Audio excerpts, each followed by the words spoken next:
नमस्कार, आदाब। Crime petrol Dastak में आप सभी दर्शकों का एक बार फिर से स्वागत है। देर कहाँ हुई अम्मी? बहस मत कर और चुपचाप घर आ जा। अम्मी बस आधे घंटे और। वैसे तुम लोग कर क्या रहे हो? कुछ नहीं अम्मी, बैठकर बातें कर रहे हैं। थोड़ी देर में आ जाऊंगा। आई लव यू अम्मी। आई लव यू के बच्चे आधे घंटे से 1 मिनट भी और ज्यादा नहीं। थैंक यू अम्मी।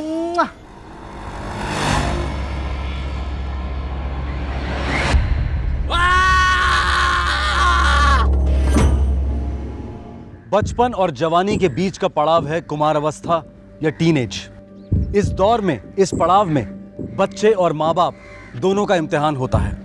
बच्चों को लगता है कि दुनिया उनके खिलाफ है, माँ बाप उन्हें समझते नहीं, और माँ बाप को लगता है कि बच्चे अभी कच्चे हैं, हर कदम पर गलतियां कर सकते हैं। जब एक टीनेजर अपने माता पिता से अपने दोस्तों और अपनी दिनचर्या को छुपाने लगे तो आप समझ लीजिए कि ये एक वार्निंग बेल है, एक दस्तक है कि आप जुर्म के ज्वालामुखी पर बैठे हैं। फरवरी 2010, मेरठ, उत्तर प्रदेश।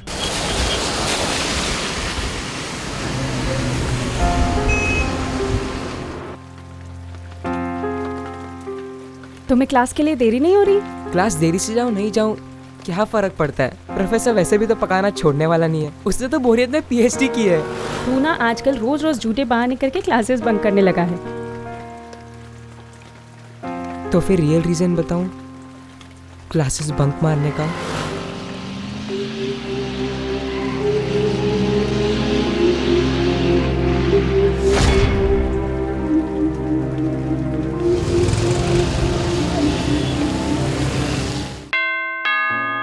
आ रही हूँ।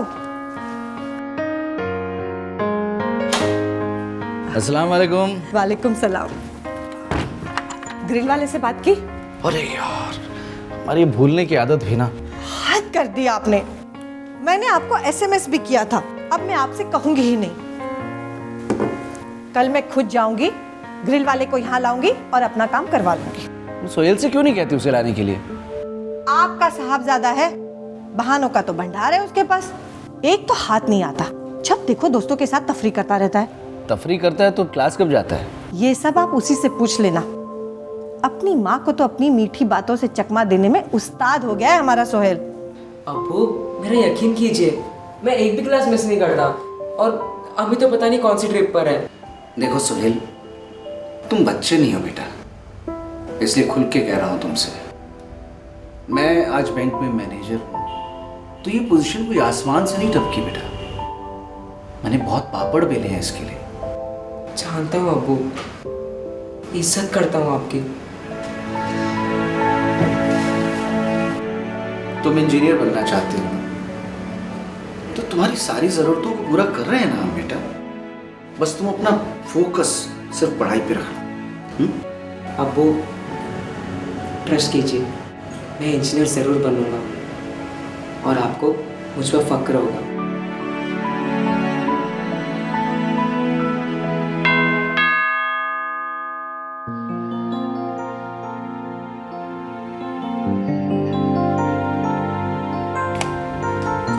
अस्सलाम वालेकुम। वालेकुम सलाम।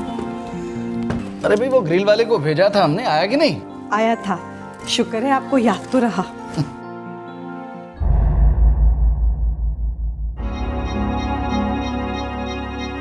नजमा, 9 बज चुके हैं, सोहेल नहीं आया अभी तक। बस आता होगा। कह रहा था 7 बजे तक की क्लास है। The number you have dialed is currently switched off. Najma, आई। नजमा, सोहेल का फोन स्विच ऑफ आ रहा है। उसके किसी दोस्त का सेल नंबर है? नहीं, कभी जरूरत ही नहीं पड़ी। आपने क्लास में फोन किया? नहीं। नंबर है वहां का? मैं अभी ढूंढ कर लाती हूँ। ये लीजिए।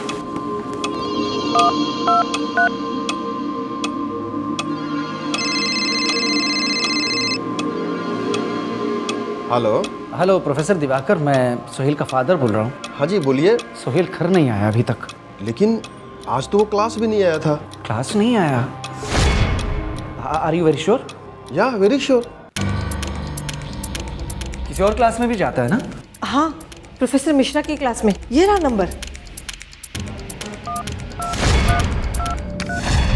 अच्छा, क्लास आया था? आप बता सकते हैं कि क्लास से कितने बजे निकला? ओके। मिश्रा क्लासेस तो 3 बजे ख़त्म हो जाती हैं। उसके बाद प्रोफेसर दिवाकर की क्लास में तो गया ही नहीं। उसके किसी दोस्त का नंबर नहीं है तुम्हारे पास, ऐसा कैसे हो सकता है? उसने कभी दिया ही नहीं और आज तक कभी जरूरत भी नहीं पड़ी। अब इतनी रात आप कहाँ जा रहे हैं? सोहेल को वापस लाना। सोहेल के पिता परवेज शिराज रात भर अपने इकलौते बेटे को तलाशते रहे। शिराज साहब पेशे से बैंक मैनेजर थे, मेरठ की रात की दुनिया से ज्यादा वाकिफ नहीं थे, लेकिन फिर भी अपने बेटे की तलाश में लगे रहे। इससे पहले कई बार सोहेल बिना बताए रात देर से घर लौटता था, लेकिन उस रात लौटा ही नहीं। जाहिर है मामला सीरियस था, काफी सीरियस। सुबह होते ही सोहेल के माता पिता पुलिस स्टेशन पहुंचे। सोहेल का फोन स्विच ऑफ आ रहा है सर। सोहेल का फोन कभी भी स्विच ऑफ नहीं आता है सर। दोपहर को घर आया था स्कूल से? जी हाँ, वो हमेशा घर आता है, चेंज करता है, रोटी खाता है, फिर क्लास के लिए निकल जाता है। अम्मी जा रहा हूँ मैं। हाँ, अरे सुन, बाइक ज्यादा फास्ट नहीं चलाना। ठीक है अम्मी, 10 की स्पीड पर चलाऊंगा बस। 10 कम होते हैं कि ज्यादा? बहुत ज्यादा होते हैं अम्मी। 6 पर चलाऊं? नहीं, 5 पर चला। तुम कितने क्यूट हो अम्मी। बाय।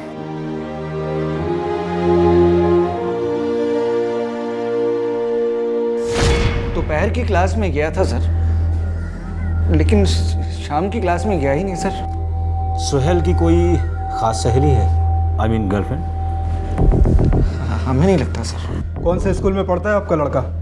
PL इंटरनेशनल, आनंदपुरी वाला। जी। मिस्टर परवेज ने कल रात को भी मुझे फ़ोन किया था। मैंने आपसे कहा था सोहेल कल 1 बजे स्कूल से निकला था। जी, आपने कहा था, लेकिन इंस्पेक्टर साहब कुछ और जानना चाहते थे। मैं जानना चाहता हूँ कि सोहेल की अपनी क्लास में किसी से कोई प्रॉब्लम थी? नहीं, बिल्कुल नहीं। Sohail is a well behaved boy. मैं उसके दोस्तों से बात करना चाहता हूँ। ज़रूर, लेकिन आपको मेरे ऑफिस में बात करनी होगी, और प्लीज़ थोड़ा प्यार से। सर, स्कूल में हम एक ही क्लास में हैं, लेकिन प्राइवेट ट्यूशन अलग अलग है। सोहेल हमारे साथ नहीं आता, वो दिवाकर और मिश्रा जी की क्लासेस जाता है। क्लासेस खत्म होने के बाद दोबारा मीटिंग होती है तुम्हारी? नो सर, क्लासेस खत्म होने के बाद हम नहीं मिलते। दरअसल सोहेल अपने क्लास वाले ग्रुप के साथ ही घूमता है। उस ग्रुप में कोई खास दोस्त है सोहेल का? नो सर, उस ग्रुप से हम किसी को नहीं पहचानते। वो हमारे स्कूल के भी नहीं है। मिलते कहाँ हैं वो लोग? सर, सोहेल कभी अपने ग्रुप के बारे में बात ही नहीं करता है। हाँ सर, एक बार शाम को देखा था उसे। कहाँ पर? क्या कर रहा था? उसके दोस्तों के साथ स्नैक्स कॉर्नर पे था। शेरगढ़ी वाला स्नैक कॉर्नर, PVS रोड पर? Yes sir.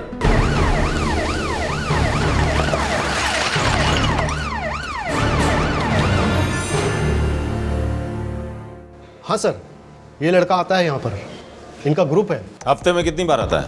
डेली आता है साहब, लेकिन सर कल इसके सिर्फ 2 दोस्त आए थे, ये नहीं आया था। इस ग्रुप के लड़कों के नाम जानते हैं आप? नाम तो पता नहीं साहब, लेकिन ये रोज़ 7:30 बजे के लगभग यहाँ पर आते हैं और 8:30 बजे के करीब तक यहाँ बैठे रहते हैं। सोहेल रोज 8:30 के आसपास ही घर लौटता है सर। मिस्टर परवेज, इस ग्रुप के लड़के क्या सोहेल की क्लास के हैं? हो सकते हैं सर, और नहीं भी। हम लोगों ने इस बात पे कभी गौर ही नहीं किया सर। देखिए, मैं श्योर तो नहीं बोल सकता, लेकिन सोहेल राजू से काफ़ी क्लोज लगता है। मैं राजू से मिल सकता हूँ? श्योर, पर इंस्पेक्टर साहब प्लीज़ बी जेंटल, स्टूडेंट है मेरा वो। सर, मैं सोहेल विवेक बहुत क्लोज है।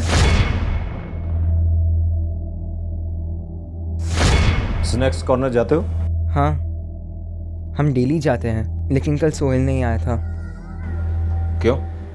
पता नहीं सर। हम मिश्रा जी के क्लासेस में मिले थे, फिर हम दिवाकर सर के क्लासेस में मिलने वाले थे, और फिर स्नैक कॉर्नर में, लेकिन वो दिवाकर सर के क्लासेस में आया ही नहीं।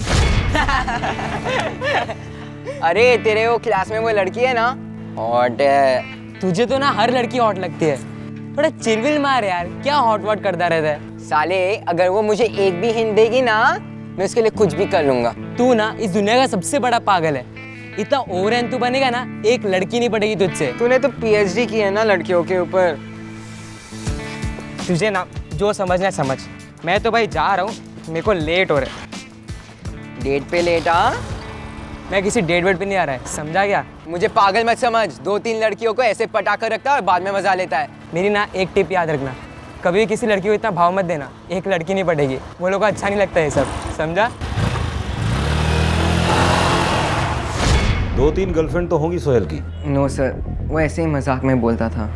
एक तो होगी। हो सकती है, लेकिन सोहेल बहुत सीक्रेटिव है, वो किसी को कुछ भी नहीं बोलता।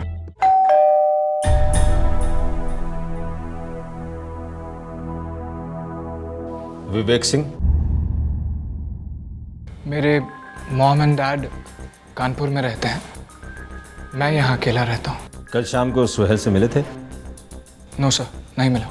राजू आया था स्नैक बार पर? जी सर, राजू आया था, पर जब मैंने राजू से पूछा कि सोहेल कहाँ है तो उसने कहा कि वो दिवाकर सर के क्लासेस में भी नहीं आया था। अच्छा, सोहेल की कोई गर्लफ्रेंड है? जितना मुझे पता है नो सर, पर फिर आजकल के लड़कों का क्या भरोसा।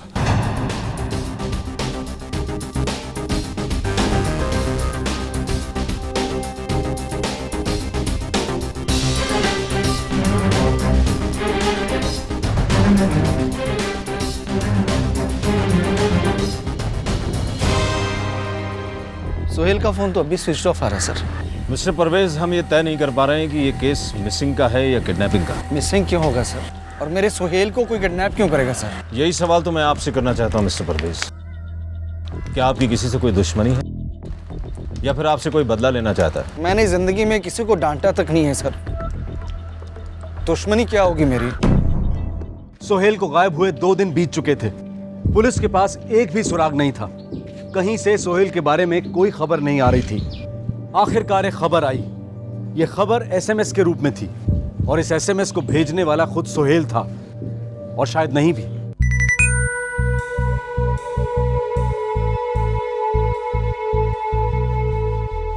नजमा, सोहेल का एसएमएस है। क्या लिखा है मेरे बेटे ने? बताइए ना, कहाँ है वो? अगर सोहेल को जिंदा देखना चाहते हो तो 50 लाख देने होंगे। मैं जल्द ही आपको फोन करूंगा।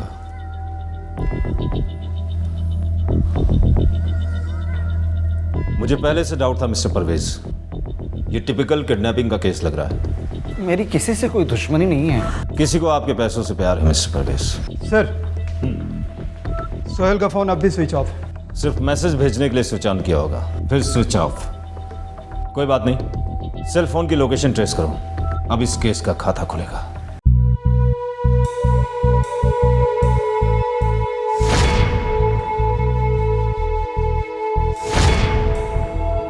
सर, सेल फोन इसी इलाके में स्विच ऑन हुआ था, शास्त्री नगर। मैं शास्त्री नगर में रहता हूँ।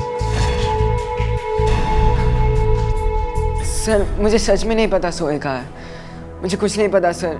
सोहेल के सभी दोस्तों में सिर्फ तुम शास्त्री नगर में रहते हो, और फिरौती का मैसेज शास्त्री नगर से ही आया था। इसमें मेरी कोई गलती नहीं है कि मैं शास्त्री नगर में रहता हूँ। मैंने उसके साथ आखिरी बार मिश्रा जी के क्लासेस में बात की थी। राजू, सोहेल के बारे में तुम्हें कुछ ना कुछ तो पता होगा जो उसके माँ बाप को नहीं पता। सॉरी सर, मुझे कुछ भी नहीं पता सर। अभी बोलोगे या?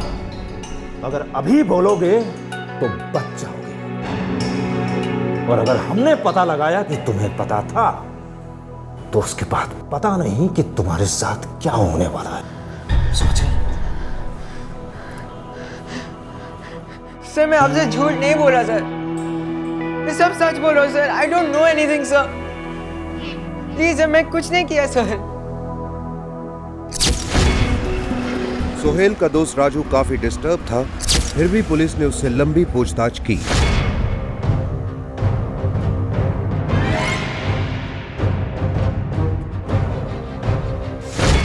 राजू सोहेल का करीबी दोस्त था, उसे भी सोहेल के गायब होने से काफी मजबूत धक्का बैठा था।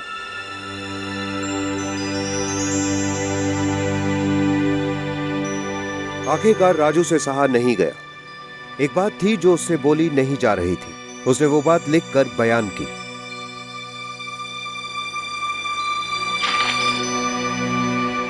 राजू ने एक कागज के टुकड़े पर वो गहरा राज लिख दिया।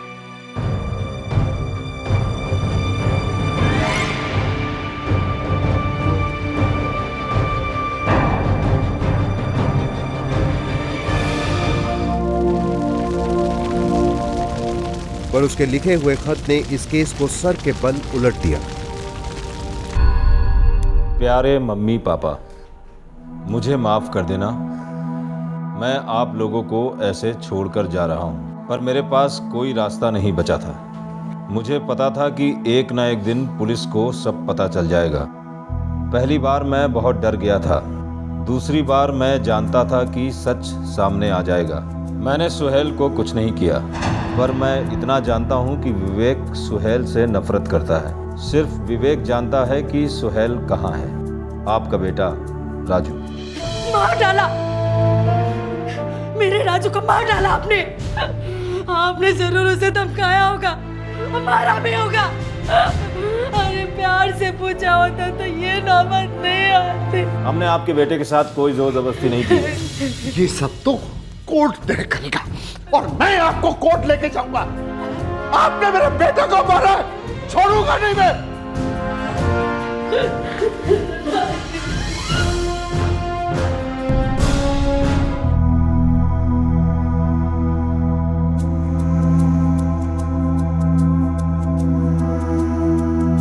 कहाँ जा रही हो श्रुति? इंटरव्यू है। अच्छा, अब सच बताओ, कहाँ जा रही हो? विवेक प्लीज मुझ पर शक करना छोड़ दो। मुश्किल है श्रुति कि मैं तुम पर शक ना करूं। वैसे तुम्हें याद तो है ना कि तुम यहाँ क्यों आई हो और क्या करने आई हो? हाँ, मैं कुछ नहीं भूली। अब जाऊं? जा सकती हो, लेकिन एक और बात, मैं तुम्हें वैसे कभी नहीं जाने दूंगा। समझती हो ना? गुड, गो।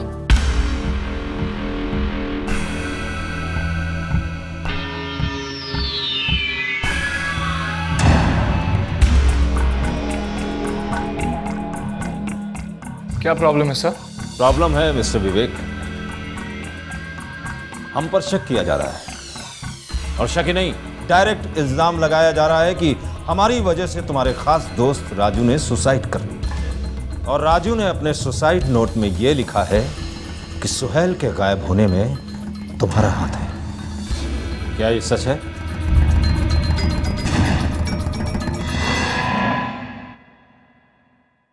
राजू झूठ बोल रहा था। उस दोपहर सोहेल के साथ राजू भी आया था वहां। कहाँ? मेरे घर। क्यों? क्योंकि मैंने ही राजू को बोला था कि सोहेल को वहां ले आ। यार विवेक छोड़ना यार, ये सब तो क्यों कर रहा है? क्योंकि उस कमीने को बहुत चर्बी चढ़ी है, इसलिए। लेकिन कुछ नहीं। साले, तू मेरा दोस्त है कि नहीं? बस खत्म। तो फिर जो मैं कहता हूं तू वो करता जा। तू सोहेल को बोल तुम दोनों मिलकर मुझे बर्थडे पे सरप्राइज कर रहे हो, और उसे बोल दारू वारू पियेंगे, उसे किसी भी तरह मनाकर यहाँ पर लेकर आ। समझा? क्या बात कर रहा है यार, मुझे तो पता ही नहीं विवेक का बर्थडे है। अरे मुझे भी कहाँ पता था, मैंने वो फेसबुक देखा ना, उसके लिए सब आया। साला बड़ा छुपा रुस्तम निकला विवेक। उसके लिए आज हम उसको एक सरप्राइज पार्टी देते हैं, ठीक है? चल चल निकलते हैं। चल। Cheers! यार विवेक, सिर्फ ड्रिंक से काम नहीं चलेगा यार, थोड़ा डांस हो जाए। यही नाचेगा आपस में? छमियाओं के साथ नाचोगे, मुजरा चलोगे? क्या बात कर रहा है यार, लेकिन एंट्री कैसे मिलेगी? तुझे आम खाने के पेड़ गिनने, बागीचे का माली तो मैं ही, मुझे एंट्री नहीं देंगे तो सालों की हालत नहीं खराब हो जाएगी। चलो बॉटम अप करो। चीयर्स। राजू और सोहेल नाबालिग थे। उनकी दोस्ती विवेक से थी, जो उनसे उम्र में काफी बड़ा था। विवेक की संगत ने उन दोनों को बिगाड़ दिया था। पेरेंट्स और बच्चों के बीच कम्युनिकेशन ना होने के कारण माँ बाप बिल्कुल अंधेरे में थे, और इस अंधेर नगरी में बच्चे अय्याशी की पायदान चढ़ने लगे थे। यार विवेक, पता नहीं, कुछ अजीब सा लग रहा है। क्या हो रहा है बे? पता नहीं, चक्कर आ रहा है यार। कोई बात नहीं, बॉटम अप के बाद ऐसा ही होता है।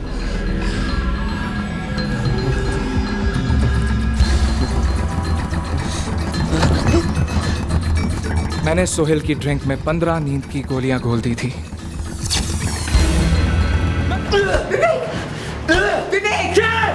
ऐसा मत कर यार, माफ कर दे इसे।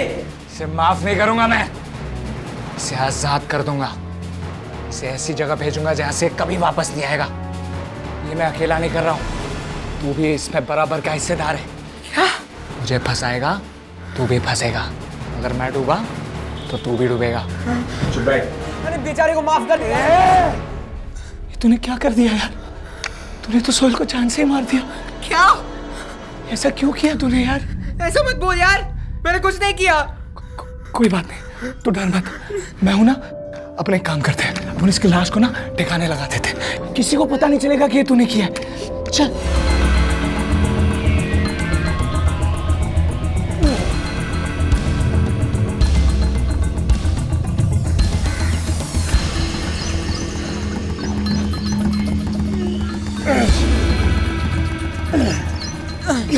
हस्तिनापुर की गंगा नहर में लाश को फेंक दिया गया।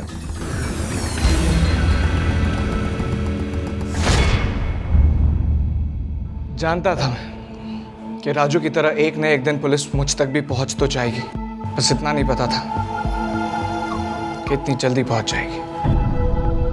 सोहेल के मोबाइल से एसएमएस तुमने भेजा था? राजू। विवेक, मैं ये नहीं कर सकता, मैं मैसेज नहीं भेज सकता यार। तूने पुलिस के सामने मेरा नाम उगाल दिया है। अभी तू नंगा करके ऐसा टॉर्चर करेगी ना कि तू सारा सच मूत देगा। मैं इसमें इन्वॉल्व नहीं हूँ। तू इसमें पूरी तरह से इन्वॉल्व है, हर चीज में तू मेरा साथीदार रहा है। अरे विवेक, मैं कुछ नहीं करूँगा, मैं उन लोगों को कुछ भी नहीं बैठाऊंगा। तुझे तो बचाने के लिए कर रहा हूँ ना ये सब। मैं फंसूंगा, तू भी फंसेगा, ये बात मत भूल। हम दोनों ने साथ में किया है जो भी किया, इसलिए बोल रहा हूँ चुपचाप मैसेज कर।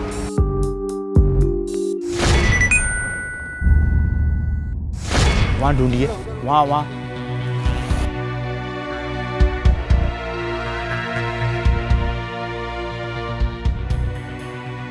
सर, बॉडी मिल गई है। ले आओ। विवेक की मदद से पुलिस ने सोहेल की लाश को ढूंढ निकाला।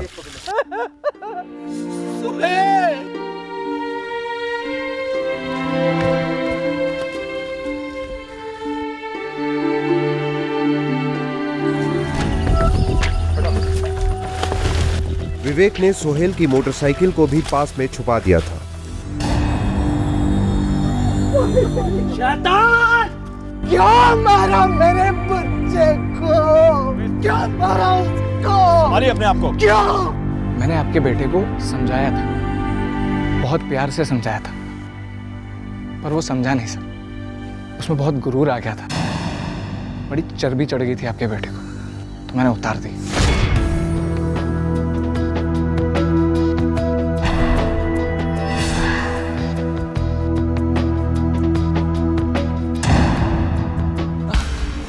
अरे कमॉन है विवेक, मैं और श्रुति खाली अच्छे फ्रेंड्स। साले, मैं क्या कल पैदा हुआ? तुझे मैंने अपना अच्छा दोस्त माना, तुझसे अपनी सारी बातें शेयर की, और तू साले कुत्ते मेरे ही घर में आके मेरी बहन पे लाइन मारता है। ऐसा कुछ नहीं है विवेक, तू गलत समझ रहा है, तू मिसअंडरस्टैंड कर रहा है। उसने भी मुझसे झूठ बोला और इसने भी मुझसे झूठ बोला। इसके हस्बैंड की हाल ही में डेथ हुई है सर। मैं इसे मेरठ लाया एक नई जिंदगी स्टार्ट करने के लिए, और ये बेशर्म मेरी बहन है, 17 साल के बच्चे के साथ फ्लर्ट कर रही थी, वो भी मेरे दोस्त के साथ। मैंने कभी उसके साथ फ्लर्ट नहीं किया, तुम उसे घर पर लेकर आए थे, तुमने उसे इंट्रोड्यूस करवाया था, मैंने क्या किया?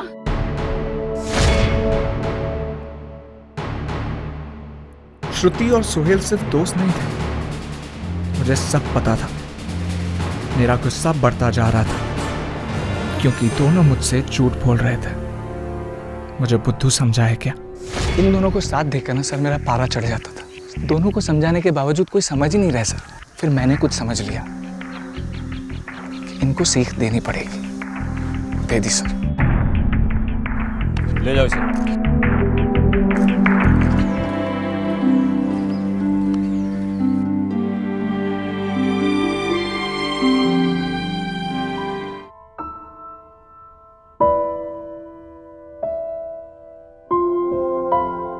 इंजीनियर जरूर बनूंगा और आपको मुझ पर फक्र होगा।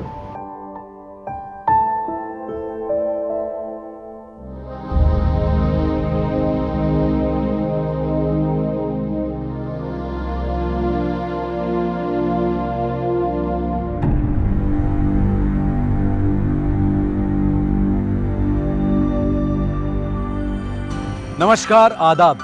क्राइम पेट्रोल दस्तक में आप सबका एक बार फिर से स्वागत है।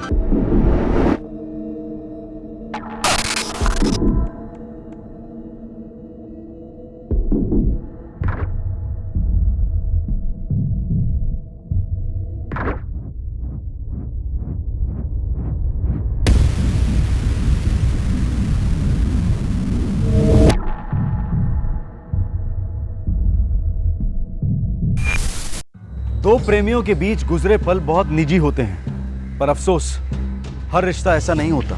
अक्सर धोखे और फरेब से बेडरूम के दरवाजे सारी दुनिया के लिए खोल दिए जाते हैं। इंटरनेट और एमएमएस के द्वारा न जाने कितने लोगों की इज्जत की धज्जियां उड़ जाती हैं। बदनामी और ब्लैकमेलिंग का सिलसिला शुरू तो हो जाता है, लेकिन ये एक दस्तक है कि पीड़ित एक कगार पर पहुंच चुका है और अब वो मुड़कर वार करेगा। जुलाई 2009, Ahmedabad, Gujarat.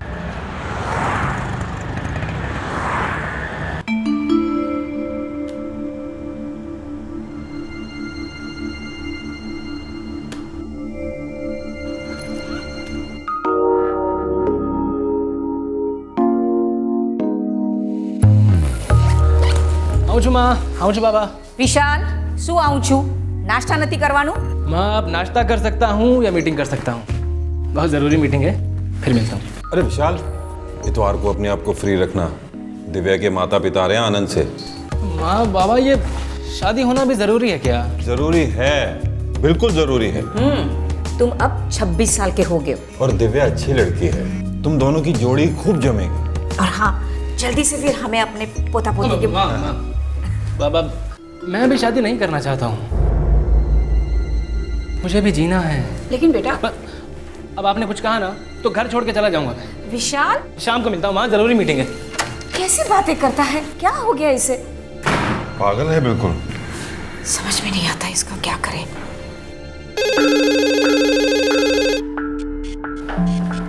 HP technology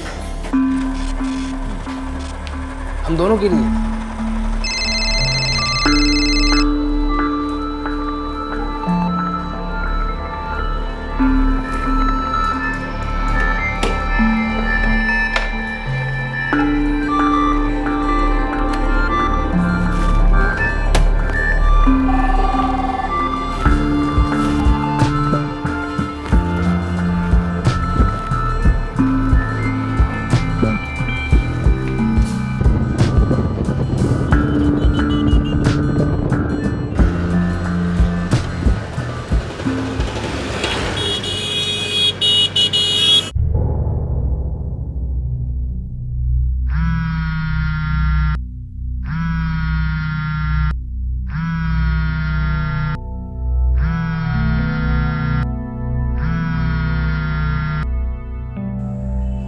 phone भी नहीं उठा रहा। घर का सेल भी नहीं उठा रहा है। ऐसा तो आज तक उसने कभी किया नहीं। कहीं शादी की बात से नाराज तो नहीं हो गया? मैं फिर से ट्राई करती हूँ।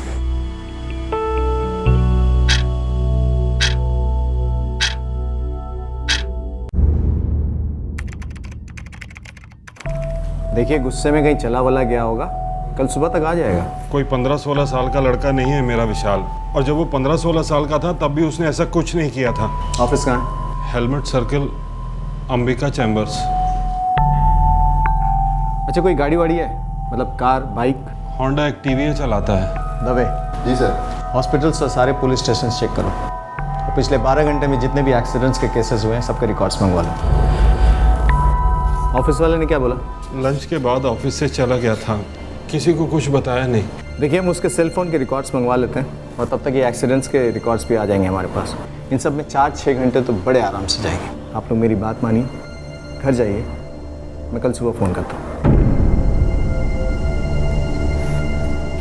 26 वर्षीय विशाल पांचाल अहमदाबाद शहर का रहने वाला था और एक अच्छी कंपनी में टेक्निकल इंजीनियर की नौकरी कर रहा था। और फिर एक दिन 19 जुलाई 2009 को विशाल घर नहीं लौटा। वो रात उसके माता पिता के लिए सबसे लंबी और मुश्किल रात थी। डर और उम्मीद दोनों उनके दिलो दिमाग को घेरे हुए थे। सुबह हो गई, सूरज निकल आया, लेकिन विशाल अब तक घर नहीं आया था और ना ही उसकी कोई खबर आई। मामला अब काफी गंभीर हो गया था।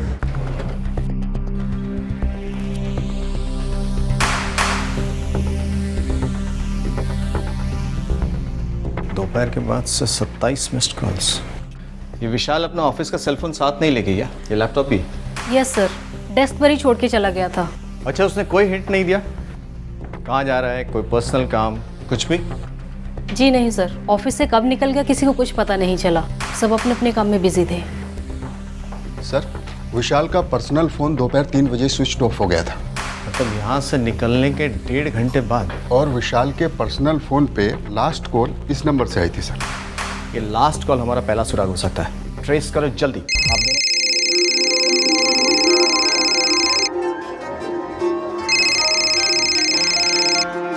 हेलो, मैं यूनिवर्सिटी पुलिस स्टेशन से बोल रहा हूँ। ये किसका नंबर है? जी मेरा है, मनीषा शाह। आप विशाल पांचाल को जानती हैं? हाँ ऑफ कोर्स जानती हूँ, मेरा बहुत अच्छा दोस्त है। सब ठीक तो है ना? जी, मेरी कल विशाल से बात हुई थी। कितने बजे? यही कुछ 1 या 2 के बीच।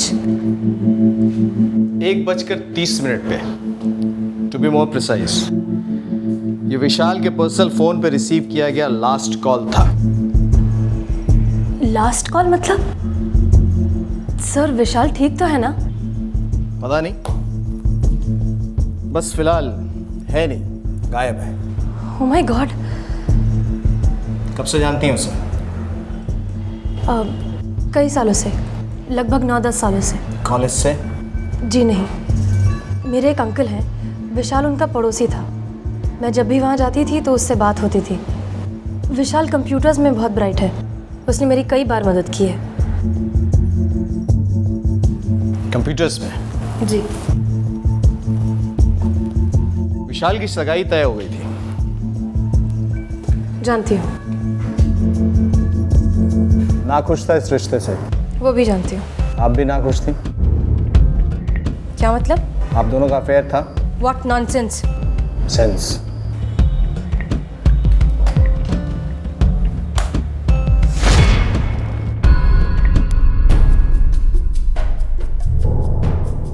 अब भी आप मानती हैं कि आप और विशाल सिर्फ दोस्त थे? मैं और विशाल बहुत अच्छे दोस्त थे, लेकिन आप जो सोच रहे वैसा कुछ नहीं है। कल फोन किस लिए किया था? मैं एक सॉफ्टवेयर कंसल्टेंट हूँ और विशाल से कई बार गाइडेंस लेती हूँ। पिछले कई सालों से हमारा रिश्ता सिर्फ प्रोफेशनल है। विशाल के ऑफिशियल लैपटॉप पे ये पर्सनल फोटोग्राफ्स कुछ और ही कहानी कहते हैं मिस मनीषा। गलत कहते हैं। कोई और लड़की विशाल की लाइफ में? विशाल का तो पता नहीं, लेकिन मेरी लाइफ में कोई और है। आई एम एंगेज इंस्पेक्टर और मेरी बहुत जल्दी शादी होने वाली है, इसलिए प्लीज़ आप इस मामले में मुझे इन्वॉल्व ना ही करें तो अच्छा है। ठीक है, आप जा सकते। Thank you. जी, अच्छी बात है। नमस्कार। दिव्या के पिता का फोन था, आ रहे हैं इतवार को। आप इसी वक्त उन्हें फ़ोन करके कहिए कि एक ज़रूरी काम आ गया है, अगले इतवार उन्हें बुला लीजिए। विशाल ने क्या बचकानी हरकत कर दी? इस तरह भागने का मतलब? बेवकूफ। देखिए, थोड़ा गुस्से वाला है, गुस्सा उतर जाएगा तो अपने आप घर चला आएगा। वो मनीषा, उसके साथ अभी भी है कुछ उसका? नहीं, अगर कुछ होता तो मुझे ज़रूर बताता।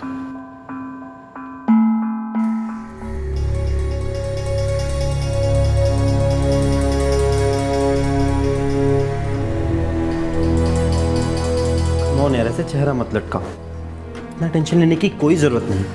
मैं टेंशन नहीं ले रही हूँ, मैं बस थोड़ी सी परेशान। तुमने पुलिस को सब कुछ साफ साफ बता दिया ना, अब कैसी परेशानी? मैंने कुछ साफ साफ नहीं बताया, मैंने उनसे ये कहा कि मैं और विशाल सिर्फ दोस्त थे। हाँ तो वही सच है ना। विशाल और तुम्हारे बीच पहले जो कुछ भी था वो अब कोई मायने नहीं रखता। विशाल पास्ट है, मैं प्रेजेंट और फ्यूचर भी मैं ही रहूंगा, है ना? ऑफ कोर्स, ये कहने की जरूरत भी थी क्या?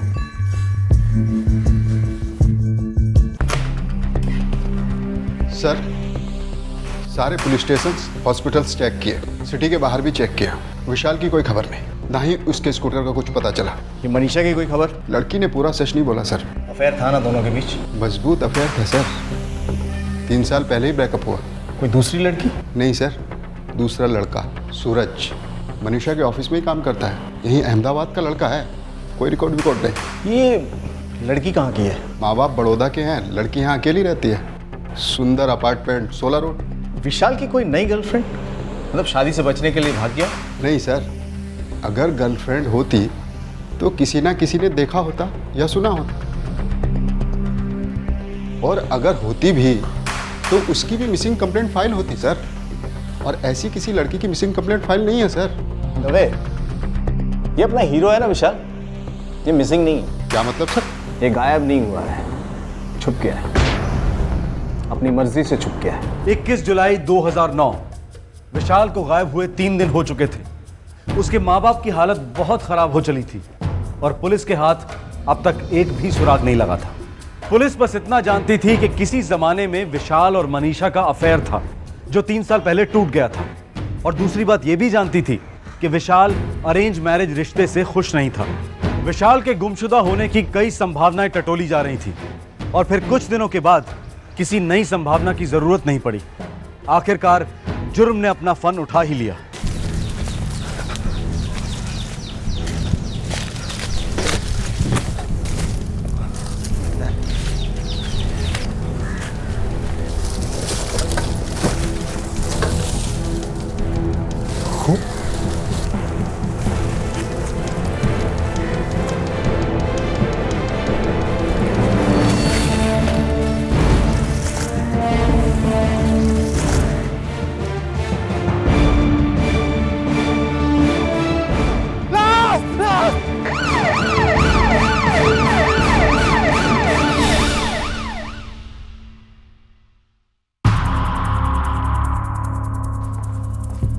सर, एसजी हाईवे के पास तारापुर गांव में एक लाश मिली है, आधी जली है। साथ में स्कूटर है? Honda Activa.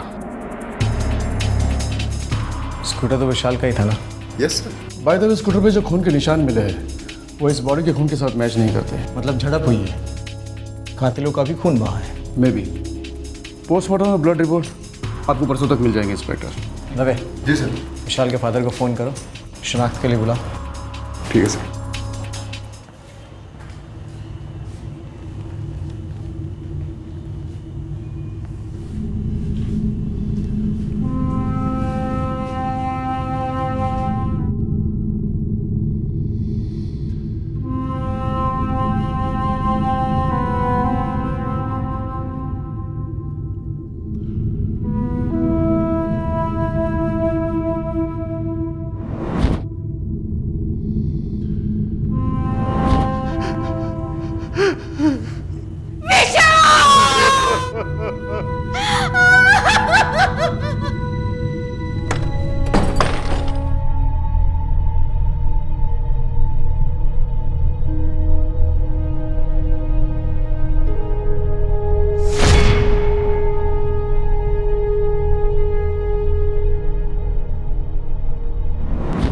चलो अच्छा है मनीषा, मेरी फीलिंग्स को समझती तो हो तुम।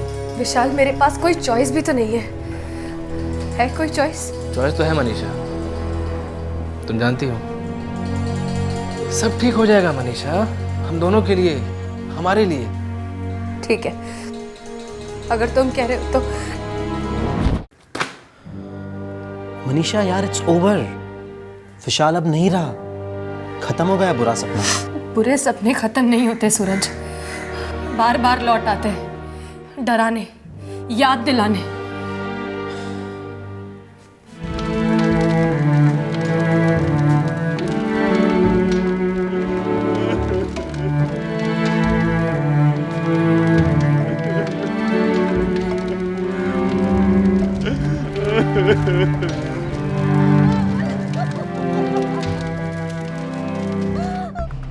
सर, इस कॉल रिकॉर्ड के अकॉर्डिंग विशाल का पर्सनल फोन दोपहर 3 बजे तक ऑन था और स्विच ऑफ हुआ यहाँ 16 रोड। मनीषा यहीं रहती है, सुंदर अपार्टमेंट। लड़की हमसे कुछ छुपा रही है सर। विशाल से रिलेशन के बारे में तो छुपाया ही उसने हमसे। अब देखते हैं उसकी मौत के बारे में क्या कहना है उसका। सूरज, जा जाकर भी कहाँ जाएंगे? यहाँ से दूर, कहीं भी। मुझे भागना नहीं है। भाग तो तुम अब तक रही थी मनीषा, इस बार लास्ट होगा। इसके बाद तुम्हें कभी भागने की जरूरत नहीं पड़ेगी। अब जल्दी करो, हमारे पास वक्त बहुत कम है।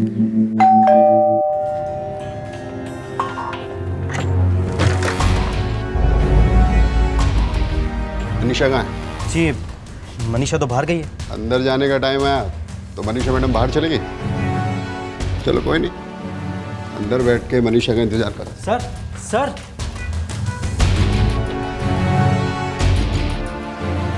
भागने की तैयारी हो रही थी मनीषा जी।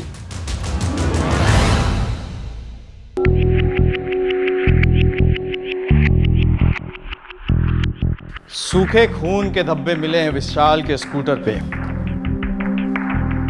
अगर उस खून से आप दोनों का खून मैच हो गया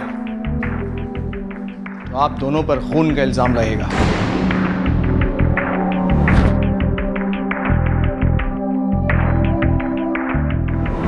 बाकी रिकॉर्ड तो है हमारे पास।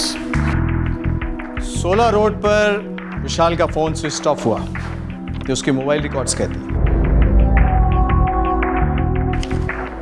वही 16 रोड जहां आप रहती हैं मिस मनीषा। मिस मनीषा, आपका सेल फोन रिकॉर्ड बताता है कि 19 जुलाई को दोपहर 3 बजे के बाद आपका फोन तारापुर गांव में था, वही जहां आपके एक्स बॉयफ्रेंड विशाल की लाश मिली। अगर आप दोनों सब कुछ सच सच और फटाफट बता देंगे तो सबके लिए अच्छा होगा। हमें बुलवाने पे मजबूर मत करना, अच्छा नहीं लगेगा मुझे, और आप लोग को तो कतई नहीं।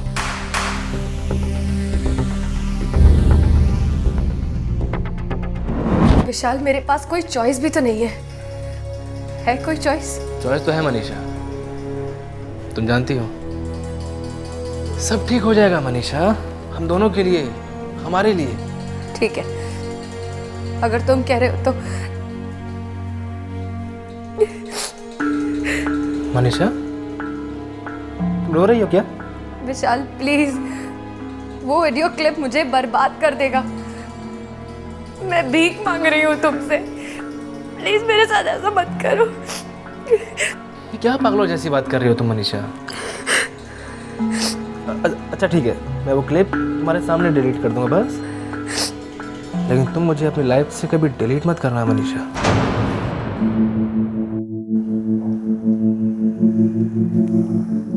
वीडियो क्लिप क्या था ये? सेल फोन से लिया गया MMS।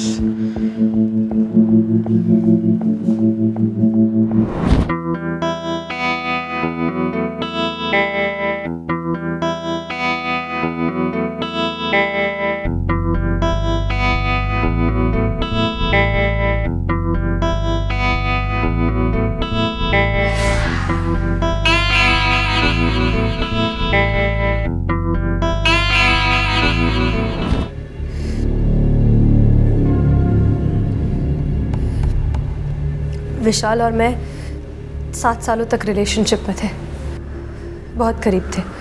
MMS क्लिप के बारे में मालूम था आपको? मेरा मतलब है, जब शूट किया था तो मालूम था? पता होता तो शूट करने देती इंस्पेक्टर। मैं उससे प्यार करती थी, भरोसा करती थी उस पे, और पता नहीं क्यों उसने हमारे प्यार को इतने भद्दे तरीके से खत्म कर दिया। और फिर आपने नए प्रेम की शुरुआत की। हाँ, और ये विशाल से सहा नहीं गया। मनीषा ने मुझे पहले ही सब कुछ बता दिया था, और मुझे कोई प्रॉब्लम नहीं थी उनकी पहली रिलेशनशिप से। लेकिन विशाल को प्रॉब्लम थी।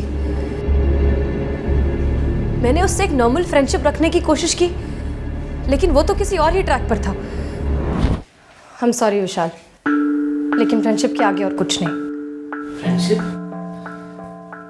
हमारी फ्रेंडशिप के पीछे काफी कुछ था मनीषा।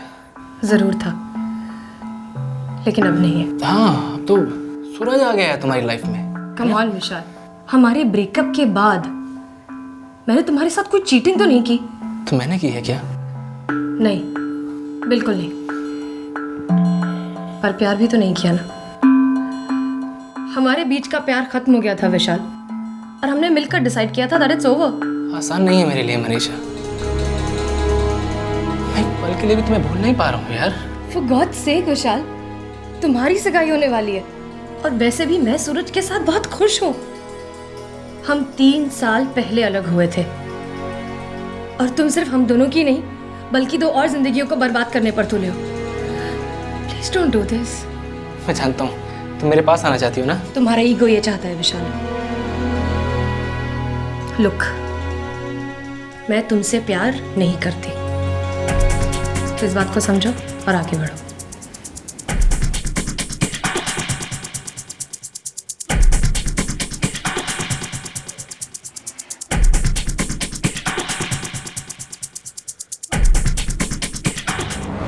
बस फिर उसने ब्लैकमेल करना शुरू कर दिया। हर दूसरे दिन धमकी देता, कहता कि मेरे माँ बाप को दिखा देगा, फिर कहता कि सूरज को दिखा देगा। उसने वो एमएमएस आपको भेजा? नहीं, एक बार घर पर बुलाकर दिखाया था, उसके पेन ड्राइव पर था।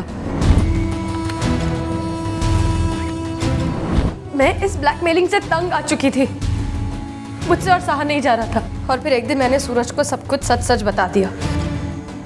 मैंने विशाल से भी बात की, उसे बहुत समझाने की कोशिश की, पर वो नहीं माना। देखना चाहोगे? अभी दिखाऊं? Shut up. चाहते क्या हो तुम? बस मनीषा, वो मेरी होने वाली बीवी है। ए सूरज, सपने में भी ऐसी बात मत सोचना। बहुत पुरानी प्रेम कहानी है मेरी और उसकी। तू जानता क्या अभी हमारे बारे में? बस बीच में हड्डी की तरह टपक पड़ा है। एक बार उसकी लाइफ से निकल के दिखा दे, फिर देख अपने आप मेरे पास आएगी वो। विशाल, वो तुमसे कोई प्यार नहीं करती। क्लिप देखोगे तब समझ में आएगा कितना प्यार करती है वो मुझसे। देख, वो मेरी थी, मेरी है, मेरी मोहर लगी है उस पर। मेरा जीना मुश्किल कर दिया था उसने। इतना स्ट्रेस, इतना टेंशन। मुझसे मनीषा की हालत देखी नहीं जा रही थी।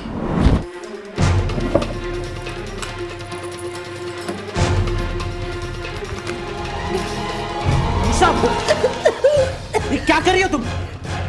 मनीषा, क्या कर रही हो तुम? मैं थक गई हूँ सूरज, मैं और नहीं जीना चाहती।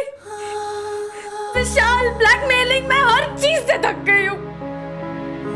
मनीषा, मेरी जिंदगी भी तो तुम्हारे साथ जुड़ी है। प्लीज प्रॉमिस करो ऐसा दोबारा कभी नहीं करोगे।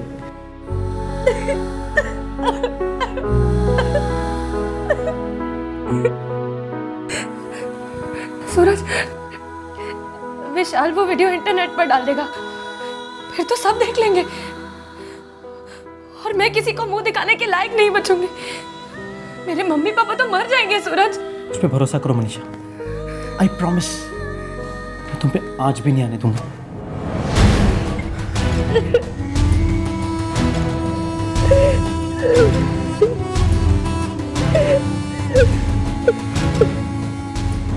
हमने तय किया इस प्रॉब्लम का परमानेंट इलाज करना होगा। मैंने उस दिन दोपहर में विशाल को फोन किया और उससे कहा कि मैं सूरज को छोड़ने के लिए तैयार हूं। हम दोनों मनीषा के घर उसका इंतजार कर रहे थे और सोच के रखा था, आर्या पार। मनीषा, मेरा हाथ दोबारा थाम लो मनीषा, वादा करता हूँ बर्बाद कर दूंगा इसे। बर्बाद तो तुम कर चुके हो विशाल, उसे जिसे तुम प्यार करने का दावा करते हो। मनीषा, तुमने क्या ये लेक्चर सुनाने के लिए बुलाया मुझे यहाँ? लेक्चर्स का टाइम खत्म हुआ कमीने।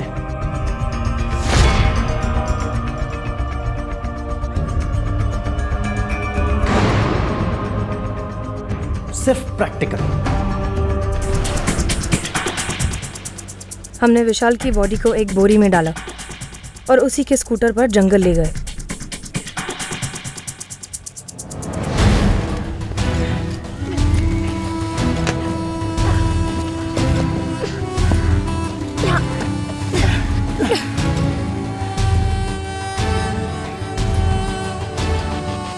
हमने तारापुर गांव के पास जंगल में स्कूटर को फेंक दिया और साथ में विशाल की लाश को भी।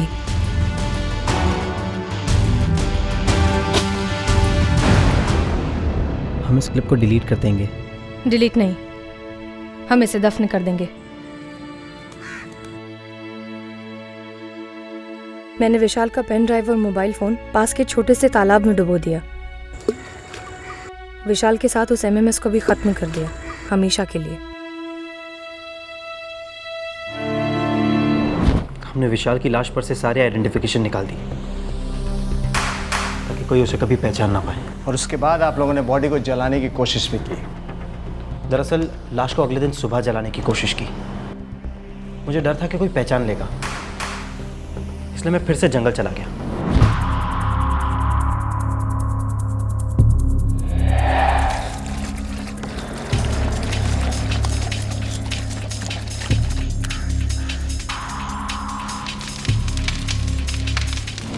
मैंने बॉडी जला तो दी, लेकिन बारिश ने सारा प्लान चौपट कर दिया। हमने लाश को तो पहचान ही लिया और अब कातिलों को नहीं। मुझे पता था कि हम कभी ना कभी ज़रूर पकड़े जाएंगे, लेकिन मैं उस एमएमएस क्लिप को बाहर आने से रोकना चाहती थी। मेरी, सूरज की, मेरी फैमिली की, सबकी इज्जत का सवाल था सर। कानून सिर्फ सबूत मांगता है मिस मनीषा, और कानून को दिखाने के लिए वो एमएमएस आपके पास है ही नहीं। मैं वो एमएमएस अपने पास कैसे रख सकती थी इंस्पेक्टर? मेरे पास विशाल को मारकर उस एमएमएस को डुबो देने के अलावा कोई चारा ही नहीं था। आपके पास चारा था, आप पुलिस के पास आती, अपने पेरेंट्स को कॉन्फिडेंस में लेके अगर उन्हें ये बात कहती तो बात यहां तक नहीं पहुंचती। और अब देखो कहां पहुंच गए तुम दोनों। लेके जाओ इन दोनों को।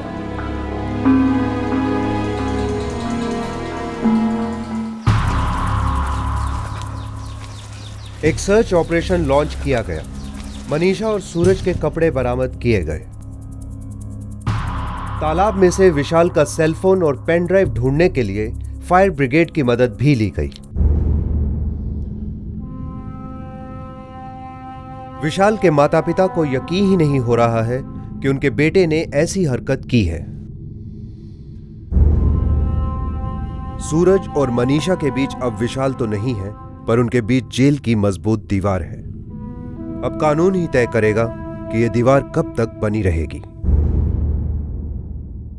मनीषा शर्म से चूर चूर हो चुकी थी, लेकिन कम से कम सूरज शांति और समझदारी से काम ले सकता था। सभी भावनाओं में बह गए और बहा ढेर सारा खून।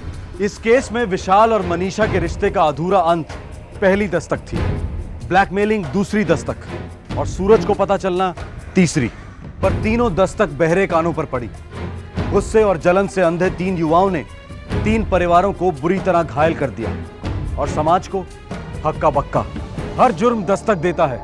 ध्यान से सुनिएगा, जानें बच सकती हैं। फिर मिलेंगे, अपना ख्याल रखें, सुरक्षित रहें। जय हिंद। इस तरह के और भी एपिसोड देखने के लिए हमारे चैनल को सब्सक्राइब करें और बेल आइकन दबाना ना भूलें।